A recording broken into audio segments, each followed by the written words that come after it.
You're just in time for your weekly most comprehensive look at the world of business and economics. Welcome to Business Redefined. We are focusing on the automotive industry in Kenya, and in particular the draft policy, which we are told is now before the National Assembly, and we are privileged to have the Chief Administrative Secretary in the Ministry of Trade, Industry and Enterprise Development, Lawrence Karanja. Welcome on set. Thank you.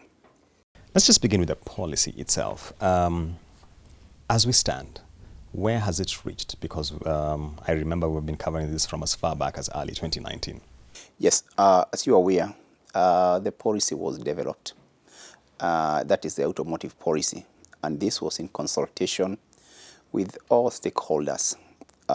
We went collected views from the vehicle manufacturers, from the Kenya auto, the people who operate auto bazaars, the manufacturers, and other people who are interested, different stakeholders. And after correcting the views, we came up with automotive policy. When it was ready, again, we subjected it to public participation, going back to the people, telling them that these are suggestions you gave, you okay with it? And when we subjected to public participation, we prepared it, processed it, and forwarded it to the cabinet. I'm happy to inform you that about 2 weeks ago, the cabinet approved the automotive policy, and now it is headed to the National Assembly so that it can be adopted. And once it is adopted, it will become a session paper which will be guiding how we shall be operating in future in the automotive sector. Let's delve into the aspect of the fact that the utilization of local assembly capacity is very, very low. We're talking about, from the latest data that I've seen, is actually down to just about 20%, having come down from as high as 32% in 2015. What informs this underutilization of the local assembly capacity? Today, if you ask an ordinary Kenyan in the street where he wants to buy his vehicle, he'll be looking for an imported car. And that is the biggest challenge we are having, that the competition from the imported vehicles, second-hand vehicles. When we liberalized the economy, something happened. We allowed importation of second-hand vehicles. And from that time, the production and utilization of the local capacity started going down. And as you have correctly said, it's right as we speak, it's below 30%. That means our three assemblers, they are operating at about 30%, which is a great... and the main reason for this, and we've been saying, is the price variance between imported second-hand vehicles and new vehicles. And the challenge we have thrown to our assemblers and our manufacturers is, can you try and come up with a vehicle which can compete with imported vehicles? That is in terms of quality and in terms of price. And striking that balance has been the most difficult thing.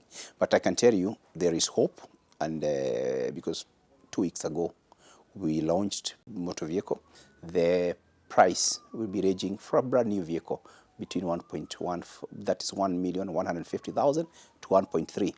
And looking at it, that is basically the price of a new imported vehicle. But see, as the manufacturers will tell you, the assemblers, I should say, will tell you that it's really about the cost of doing business in this environment. And I'll give you an example. In the Finance Act of 2020, we all know, for example, the electricity rebate granted to manufacturers was withdrawn. And that definitely has an impact in terms of their aggregate cost of production.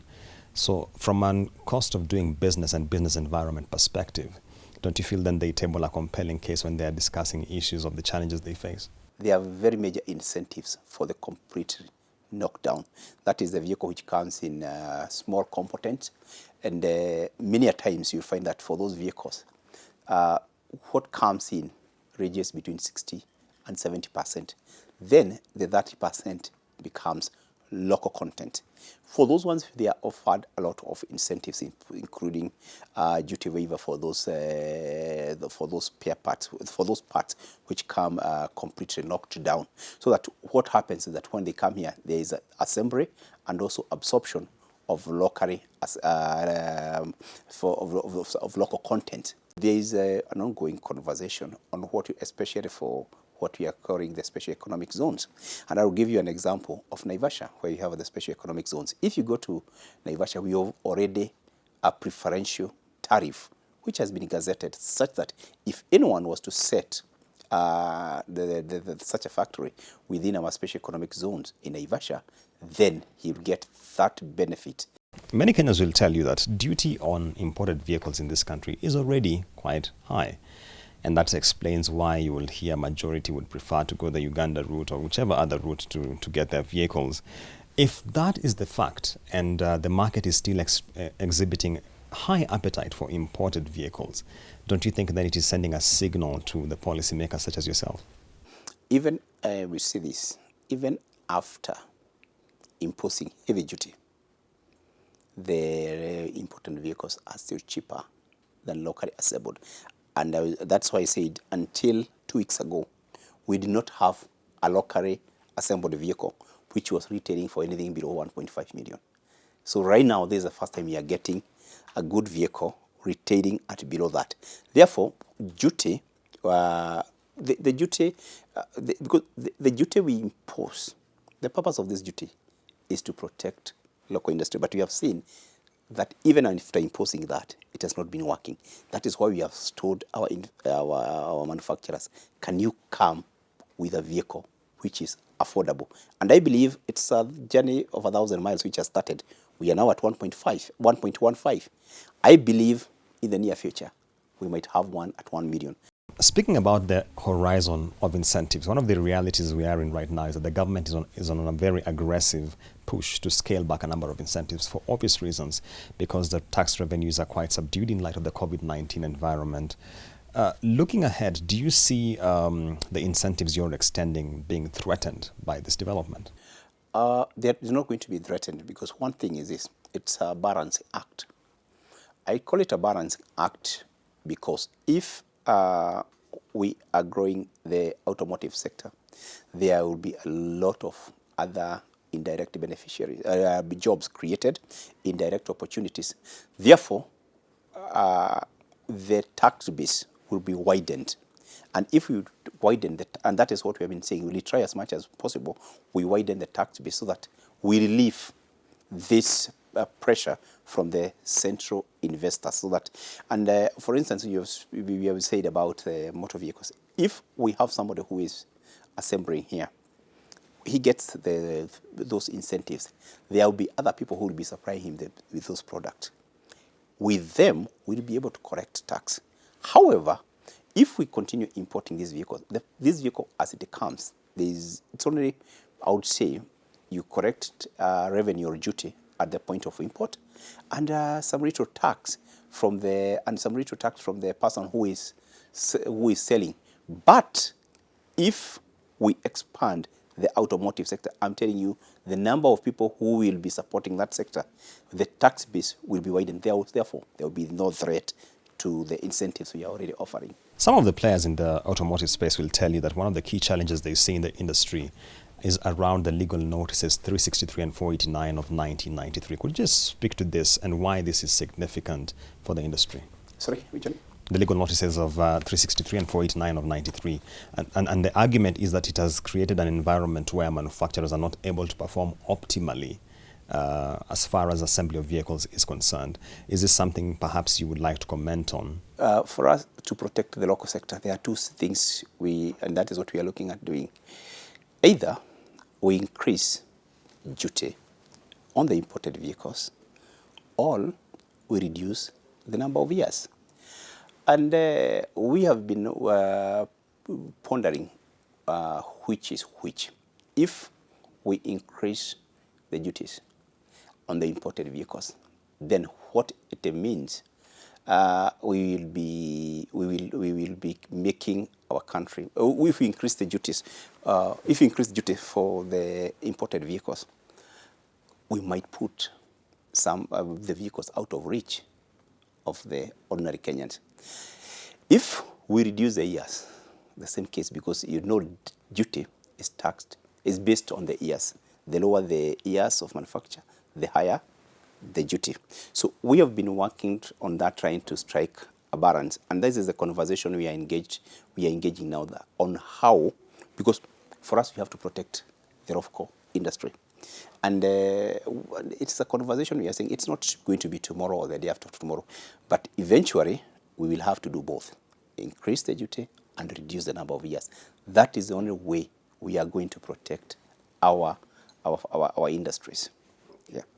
Speaking about the age limit, we are currently, I think, at 8. The goal is to scale it down to 3. How are we moving progressively towards this target? If you know very well, actually, the goal was to reduce it to 5 years by 2020. But after a discussion with the importers and our manufacturers, the period was extended. And therefore, we want, once the automotive policy is adopted, we will sit down and come up with an effective date, so that the first thing will be to reduce it to 5. For now, it's still at 8. Then we'll go to 5 and eventually at 3. Why do you want it to eventually to leave it at 3? Because at 3 years, that vehicle, the price would be as good as the price will be competing with the locally assembled vehicles. But in fact, at that time, going by the potential we have seen from the industry, because right now, you have seen the vehicles, the ones which are being assembled, are competing with those ones which are 7 years.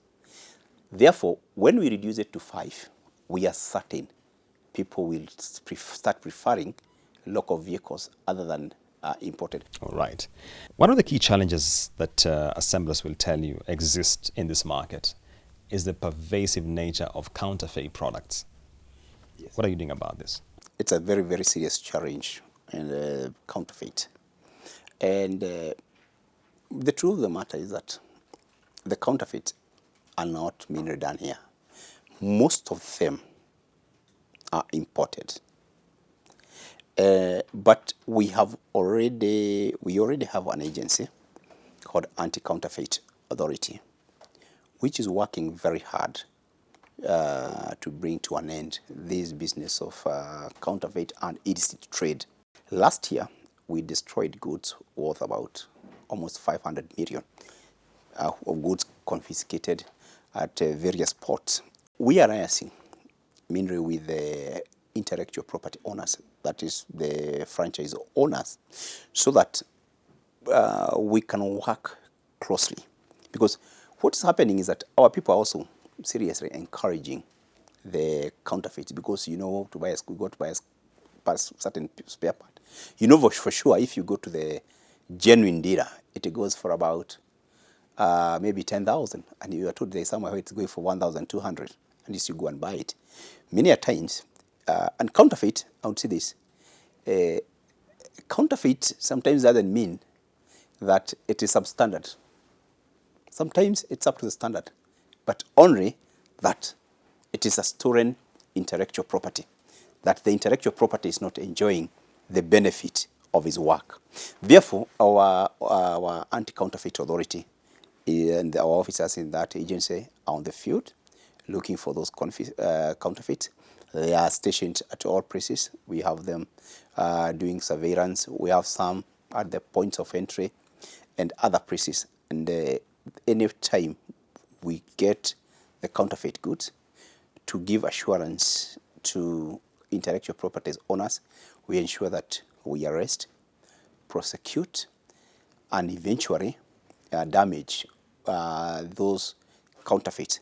And the intellectual property owners still have a right to sue the counterfeiters for the loss which they might incur. One of the biggest hopes around those who are eagerly anticipating the adoption of the automotive policy is that it will give guidance regarding the regulatory framework of the CKD sphere that's completely knocked down. Yes. Is this a hope which we should continue to nurse, or how is it being handled? Yeah, what happened is that, the issue of the complete knockdown and the semi-knockdown, this is something we have been working on and looking on ways to encourage, because we have the SKDs, because our hope and aspiration is to have CKDs, and therefore to encourage more people and more investors to set up their factory where they will be doing CKDs. we have come up with those regulations, and the other, and then and in the automotive policy, we have set out the framework and the vision and the timelines within which we shall come up with the regulations. If I recall very well, in the draft automotive policy document, one of the issues raised was poor enforcement and lack of clarity as far as the Public Procurement and Asset Disposal Act is concerned, regarding the preferences and reservations for local goods, such as now the assembly we're talking about. Would you just care to comment on how this is impacting the industry and what we're doing? The government and the government agencies have given preference to locally assembled vehicles. In fact, we no longer buy imported vehicles. We only buy locally assembled vehicles. The second thing I would want to make it clear, in the procurement, last year our ministry came with a list of 334 goods which are supposed to be given what is called preferential treatment during the procurement. Amongst these goods are motor vehicle automotive spare parts. The reason is because we looked at it and we found that in some areas we are self-sufficient. Therefore, if we are able to do some parts and we don't need importation, therefore, whenever we are procuring such goods, the procurement rules are supposed to give favor to locally assembled parts. Number two, to protect local manufacturers. For those goods, we'll be imposing heavier duty than other products, because we know these are not, we are not importing because we need them. We are importing just to come and compete with the local manufacturers. If you remember the 8-point COVID-19 economic recovery agenda, manufacturing was there, and the president was very clear that I think a little in excess of £500 million shillings was designated. 600 million. Exactly, towards the recovery of the automotive and assembly in particular. How was this deployed? To which areas, specific areas was it targeting? This was meant, it was on need-to-need basis from various government departments, so that once we evaluate and we find that this department doesn't have enough motor vehicles or is in need of motor vehicles, you allocated the number of vehicles, and thereafter you're supposed to procure them. But these vehicles were supposed to be, the requirement was they must be locally assembled. So the procurement was meant to support the local automotive sector, and it has gone. That would be quite a number of vehicles which were being purchased, and the process is still going on, because it's even if you are to buy it, you have to go through the procurement process. You tell us how much you supply us, how much, because we have, as I said, we have 3 known assemblers, and the others who are still setting up their bases. Therefore, it is a process we are going on. It's going on, but it is really it was a big cash injection to our automotive sector. My final question, CAS. One other challenge which has been raised to me is the fact that a number of franchise holders, from time to time, will import parts which they could otherwise locally source. And that clearly negates the gains being made by the industry. Is this something you're aware of, and what's being done about this? What you have said is true, that there are some of the franchise holders who have not set up local factories or local industries to manufacture some of those spare parts. And what we are doing is we continue to encourage them either to set up their factories themselves, and we are, as I said, we are offering to give them some preferential incentives so that they can set up. The other option for them, and this is what we are actually really encouraging them, is to partner with locals that can give them franchise, and that way they'll create employment. There will be, as I said, there will be transfer of skill, and we'll be saving a lot of the foreign currency which we spend by going to buy those spare parts, which I honestly believe, and we have the capacity to do them locally, because our manufacture, as a country, we boast of one thing: we have very energetic youth, and also extremely skilled. Therefore, setting up those factories, those are things you never shortfall of. That you say you don't have a manpower, you'll always have trained manpower, And those who you think they may require specialized skills, they already have the basics. So it will take very little time to train them to get to the standard any automotive dealer or in this world want, because we have them. They are in all those major automotive. You name them, go anywhere, you'll find Kenyans working there. Therefore, that tells you if they have been able to go and work there, they can still work here and do the same good job they are doing out. All right. And that point by CAS Lawrence Karanja takes us to the close of our conversation on Business Redefined, where we have been looking at the automotive industry in Kenya, and in particular the draft policy, which, as we are told now, is before the House, the August House, I should say, which is Parliament. Up next is the Markets Report.